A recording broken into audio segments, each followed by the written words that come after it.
Right, so it's been 5 or 6 days now since the whole FSG's put Liverpool up for sale or looking for investment, depending which way you look at it. And I feel like I need to update my thoughts on what's been going on and also run by some more, can't really call them facts, but more reports that have come out since the initial announcement was made. So let's start with my last video. I mentioned Jim Ratcliffe as one of the potential suitors to come in and take over Liverpool. That's been ruled out by himself. My thought process with that was he had tried to get Chelsea, he did try and get Manchester United, and he was still apparently on the market for a UK based team, and the two options that were brought forward was Liverpool and Spurs. And then with Liverpool being put for sale, I put two and two together, and obviously, you know, he's ruled himself out, because a lot of people also made the same surmise of it, shall we say. One of the other things that's been reported that came out just yesterday is that Mike Gordon has handed over more of the day-to-day running of the club to Billy Hogan.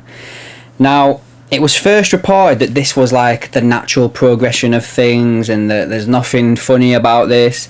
But then David Ornstein reported the same thing and put a little bit of an extra thing at the end of it. And he basically said was, people close to this with knowledge of what's going on have been saying that Gordon's been moved over now to fully focus on the sale of Liverpool, which makes 100% sense, doesn't it? Like, there's been an adjustment at Liverpool within the week that the club has been put for sale.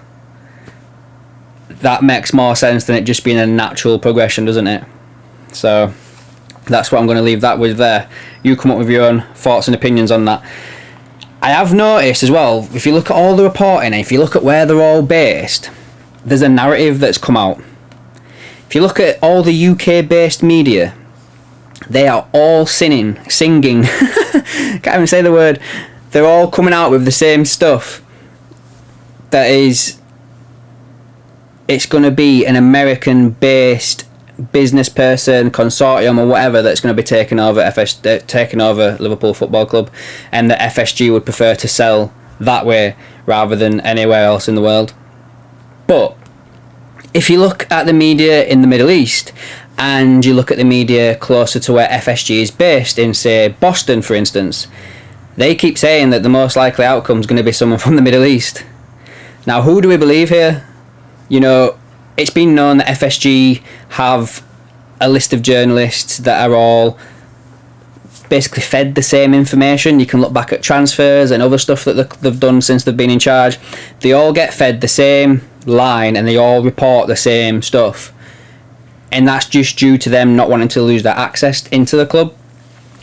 But I am paying a bit more attention to what's going on back home where they're from in America, because you'd think that they would know slightly a bit more, because there's also reports coming out over there that FSG are trying to sell Liverpool to raise funds for the Fenway Park expansion that they're doing over there. Like, they're doing a massive work over there, like with all the area around Fenway Park.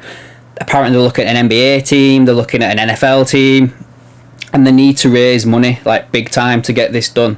And apparently they've been looking for funding or investment into Liverpool for like well over a year, which I kind of believe, because this whole announcement that the club's being put for sale would not have just been made on a whim. Like, it's been in the pipeworks for probably a year, I'd say, and they've probably, I still believe they've got a bid on the table, and they've literally come out and made all this public announcement just to make more interest and let people know that, yeah, we're willing to sell, we'll listen to offers.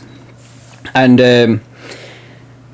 I can't get my head around how the media in America seem to be completely opposite to us. Like, over here we literally are categorically ruling out anything to do with the Middle East or anywhere else in the world. It is literally just focused on America. And I do find it interesting as well though, like, you know, James Pearce at The Athletic, every time Liverpool wins something, he always comes out and says, oh, where's the net spend brigade now? Have you seen his latest article that came out today?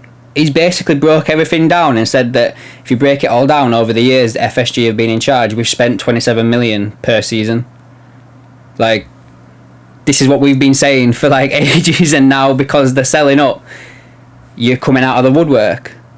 Do you know what I mean? Like, I get that they can't really say too much because the jobs would be at risk and they've got families to pay for and stuff like that. But if he's coming out and saying that, then I would say that it is pretty much guaranteed that FSG won't be there much longer.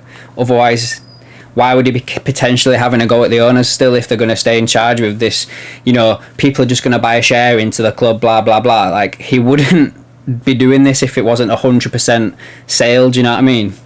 So just to finish off this video, my final thoughts are, I think what they're doing right now is informing the UK-based media of what they're thinking of doing with like an American investment or American buyer, because the Middle East and the other places in the world may be looking at the UK media as like the bedrock of like the footballing world. You know, it's Liverpool's based there, blah, blah, blah, blah. Maybe they're not. Maybe there's, you know, I'm just saying this is my opinion. So they're like getting all this UK based news and it's, oh, they're going to go sell to America, or they're going to go sell to America. Well, if we want them, we're going to have to just make a massive offer that they just can't refuse. And I think that's what they're trying to do is FSG. They're trying to persuade other people from around the world that they're only going to go to the Americans and it'll take you to make us an offer we just simply can't refuse. Because they just want to fund all this other things that they're doing over there, so they're trying to raise as much as they possibly can. Like, I know Liverpool have apparently been valued around 3.6 billion, but if, say for instance, they've got an American that comes in and offers that, but then they get someone from, say, China or wherever, and they go, here's 4.5, they're going to go take the bigger offer out there.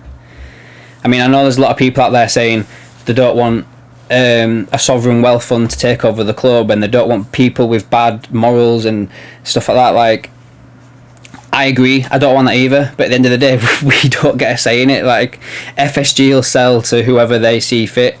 It's their business at the end of the day. Yeah, once we get whoever it is that's going to take over, we can deal with that. Like, you know, we can do protests, we can do whatever it is.